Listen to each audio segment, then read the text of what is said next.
오늘 영상은요, 제가 많은 구독자분들 그리고 제 영상을 보시는 분들에게 조금이나마 더 쉬운 팁을 한번 드리고자 준비를 한 영상입니다. 많은 분들이 소니가 좋다, 어떤 분들은 니콘이 좋다, 그런 분들은 잘 없나?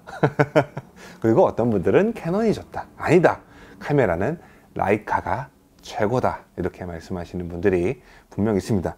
어떤 분들에게는 라이카가 최고의 카메라가 될 수 있고요, 그리고 또 어떤 분들에게는 소니 카메라가 가장 좋은 카메라일 수 있습니다. 그래서 제가 오늘 영상을 준비한 내용은 뭐냐면요, 각 브랜드마다 분명 장점이 존재를 합니다. 하나의 카메라가 하나의 모델만 최고의 카메라이다, 이렇게 생각을 한다면 카메라가 여러 모델이 있을 필요는 당연히 없을 거고요, 그리고 이렇게 많은 회사의 카메라 브랜드들이 있을 이유가 없습니다. 나에게 맞는 카메라가 가장 좋은 카메라입니다. 예를 들어서 제가 말씀을 드리면, 포르쉐 좋은 거 모르겠습니까? 까레라 911 당연히 좋은 차죠. 하지만 돈이 없어서 저처럼 못 사는 사람도 있고요, 아니면 짐을 정말 많이 넣어야 되는데, 혹은 10명이 타야 되는 차가 필요한데 2명밖에 못 타는 차는 차가 아닐 수 있는 거죠. 그러니까 좋고 나쁘고를 떠나서 나에게 맞는 자동차, 나에게 맞는 카메라가 가장 좋은 카메라고, 그리고 가장 적합한 카메라가 될 수 있기 때문에, 어떤 카메라가 좋고 나쁘고인 것보다는 이번 영상에서 말씀을 드리는 거는 각 카메라의 특성이 있다는 것을 제가 좀 말씀을 드리면서, 카메라도, 그러니까 소니 카메라만이 최고의 카메라가 아니고 라이카 카메라만이 최고의 카메라가 아니듯이 내가 원하는 카메라를 선택을 하는 방법을 제가 장단점을 말씀을 드리면서 이번 영상 시작해 보도록 하겠습니다. 자, 가장 인기 있는 카메라죠. 처음에는 니콘 카메라인데요. 자, 이 니콘 카메라 같은 경우는 저는 개인적으로 Z9 카메라가 요즘에 참 인기가 있다고는 하지만, 카메라를 오랜 기간 판매를 하면서 정말 아쉽게도 니콘 미러리스는 그렇게 판매율이 좋지 못합니다. 정말 아쉽게도 소니와 캐논 그리고 후지 브랜드에 비해서 조금은 더 떨어지는 것은 사실입니다. 그렇지만 니콘 카메라 같은 경우는 저는 개인적으로 이런 점이 상당히 좋다라고 생각을 합니다. 첫 번째는요, 일단은 DSLR의 렌즈의 구성이 너무나 많습니다. 그래서 렌즈들을 보시면 아시겠지만 상당히, 저는 개인적으로 니콘 카메라의 렌즈들이 뽀대가 난다, 이렇게 생각을 합니다. 그리고 정말 마지막으로, 이거는 제가 니콘 유저분들이 아니라 많은 분들에게 꼭 말씀을 드리고 싶었던 것 중에 하나인데, 니콘 카메라로 찍은 사진들은 색감이 더 좋다, 그리고 어떤 게 더 좋다, AF가 좋다, 이것보다는 사진의 질감이 다른 것 같습니다. 그래서 니콘 렌즈로 찍은, 그리고 니콘 카메라로 찍은 사진들의 색감이, 그리고 사진들을 보면 상당히 그러니까 입자가 거치는 이런 느낌으로, 일반 광택 용지가 아니라 무광택 용지에 혹은 한지의 사진을 프린트한 것처럼 입자가 저는 상당히 마음에 들기 때문에 니콘 카메라도 정말 좋은 카메라다, 이렇게 큰 장점이 있다, 이렇게 생각을 합니다. 자, 다음은 정말 많은 분들이 사용하시죠, 소니 카메라입니다. 소니 카메라 같은 경우에는 시니어 분들도 상당히 많이 사용을 하고요, 그리고 젊은 친구분들, 특히 20, 30대의 친구들이 정말 폭발적으로 사용을 하고 있습니다. 정말 안정적으로 그리고 빠른 AF를 자랑하고요. 특히나 6400 카메라 이후에 A7C나 그리고 R4 이후의 카메라들에 나온 리얼타임 3D 눈동자 AF 초점 같은 경우에는 타의 추정을 불허할 정도로 가장 안정적이고 AF가 장점이다 라고 생각을 하고요. 그리고 또 다른 장점으로는 카메라가 다 똑같이 생겼어요. 그래서 기변을 해도 와이프한테 혹은 여자친구한테 안 걸릴 확률이 상당히 높고요. 그리고 마지막으로 정말 미러리스 카메라이면서 정말 많은 종류의 라인업을 갖추고 있다는 장점과, 그리고 가장 좋은 거는 서드 파티의 렌즈들의 개수가 상당히 많습니다.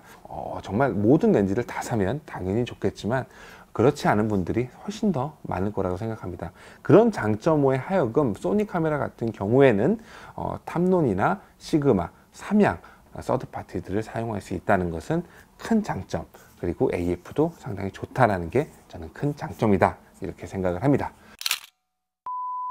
자, 그리고 캐논 같은 경우에는요, 저 같은 경우에는 캐논을 가장 큰 장점이 무엇이냐, 두 가지만 뽑으라 한다면 정말 어떤 카메라 그리고 어떠한 렌즈들을 다 갖다 줘도 기복이 없어요. 그러니까 학교를 다닐 때 가장 우수한 성적을 가진 우등생입니다. 얘가 월등하게 뛰어나게 어떤 것이 이게 딱 좋습니다, 이거보다는 생태계를 상당히 잘 만들었고, 그리고 지금까지도 많은 유저분들을 이탈하지 않게끔 DSLR과 미러리스 시장의 생태계를 정말 잘 만들었기 때문에 많은 분들이 떠나갈래야 떠나갈 수가 없는 그런 그런 마성의 회사이고요.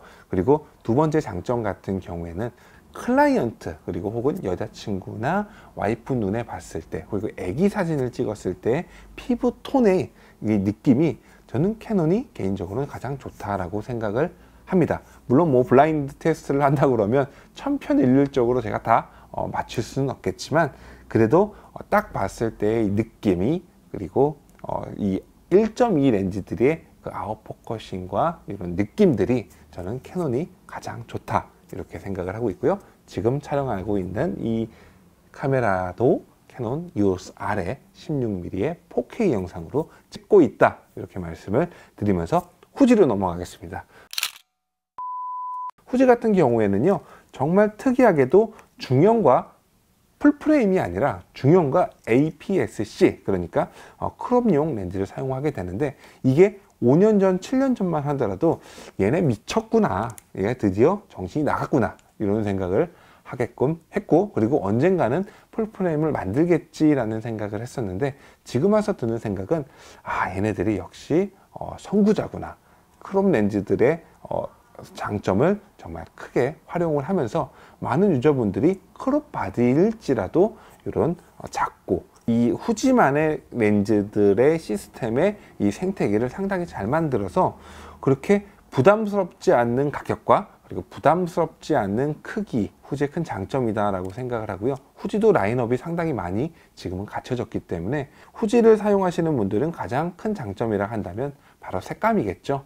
후지만의 필름 룩, 그리고 따라올 수 없는 이 색감 같은 경우에는 굳이 후보정을 내가 하지 않아도 정말 예쁜, 내가 후보정을 하는 색감보다 훨씬 더 고급스러운 색감이 나온다는 게 장점이다 라고 생각을 하고요. APS-C의 그런 장점을 조금 더 설명을 해드리면, 그렇게 이런 아이들보다 비싸지 않은 가격과 그리고 작고 밝은 렌즈들을 상당히 많이 보유하고 있기 때문에 APS-C, 그러니까 크롭 렌즈의 큰 장점을 얘가 아주 잘 부합하고 있다, 이렇게 제가 말씀을 드리면서 후지 카메라를 쓰는 이유, 그리고 후지 카메라의 장점이다 이렇게 생각을 합니다. 올림푸스 그리고 파나소닉 시스템인데요,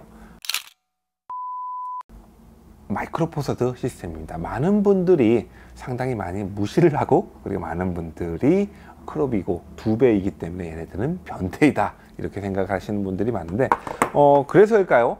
저는 마이크로 포서드 시스템을 상당히 좋아합니다. 일단은 큰 장점이라 한다면 렌즈 크기가 상당히 가벼워요. 그러니까 풀프레임의 단렌즈 1.4의 단렌즈는 크기가 이만하거든요.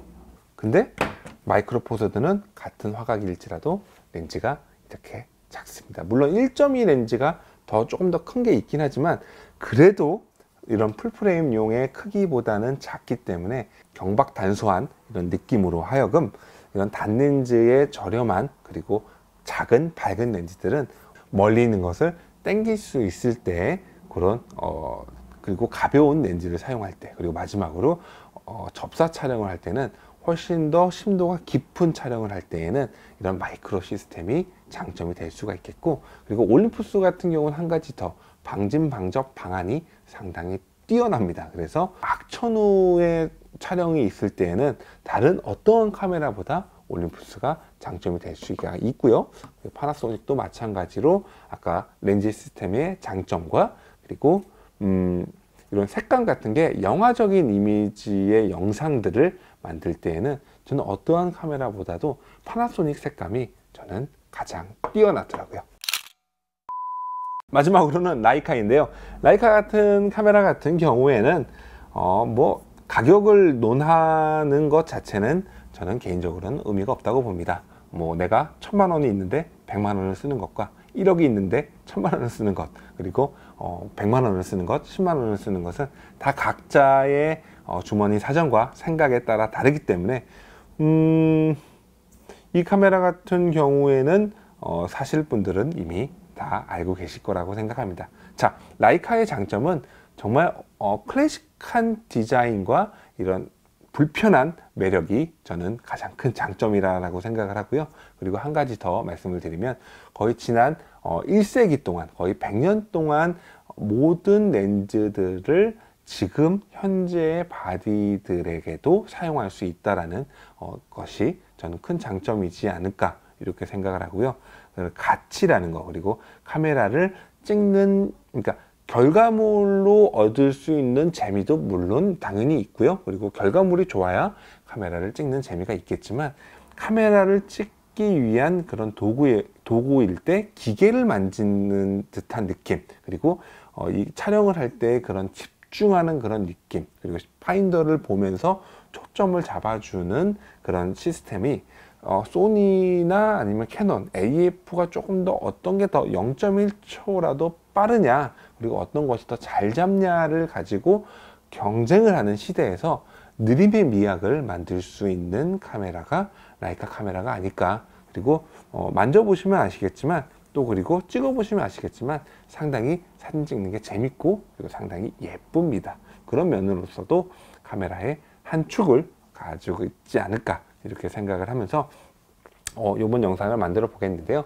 결론부터 말씀을 드리면 이 카메라는 뭐든지 다 나쁜 카메라, 좋은 카메라가 있는 게 아니라 나에게 맞는, 그리고 장단점을 활용해서 어떤 카메라를 선택을 하여든 그 카메라가 지금 내가 사용하려는 목적에 맞는 카메라가 정확하게 맞느냐, 이게 중요하기 때문에 혹시라도 이 영상을 보시고 어떤 카메라를 사실까 이런 거를 고민하신 유저분들이 있다면 제가 오늘 영상에서 말씀드렸던 것들을 좀 참조하셔서 앞으로도 카메라를 구매하실 때 조금이나마 도움이 되셨으면 좋겠습니다. 오늘 영상은 여기까지 하겠습니다. 감사합니다.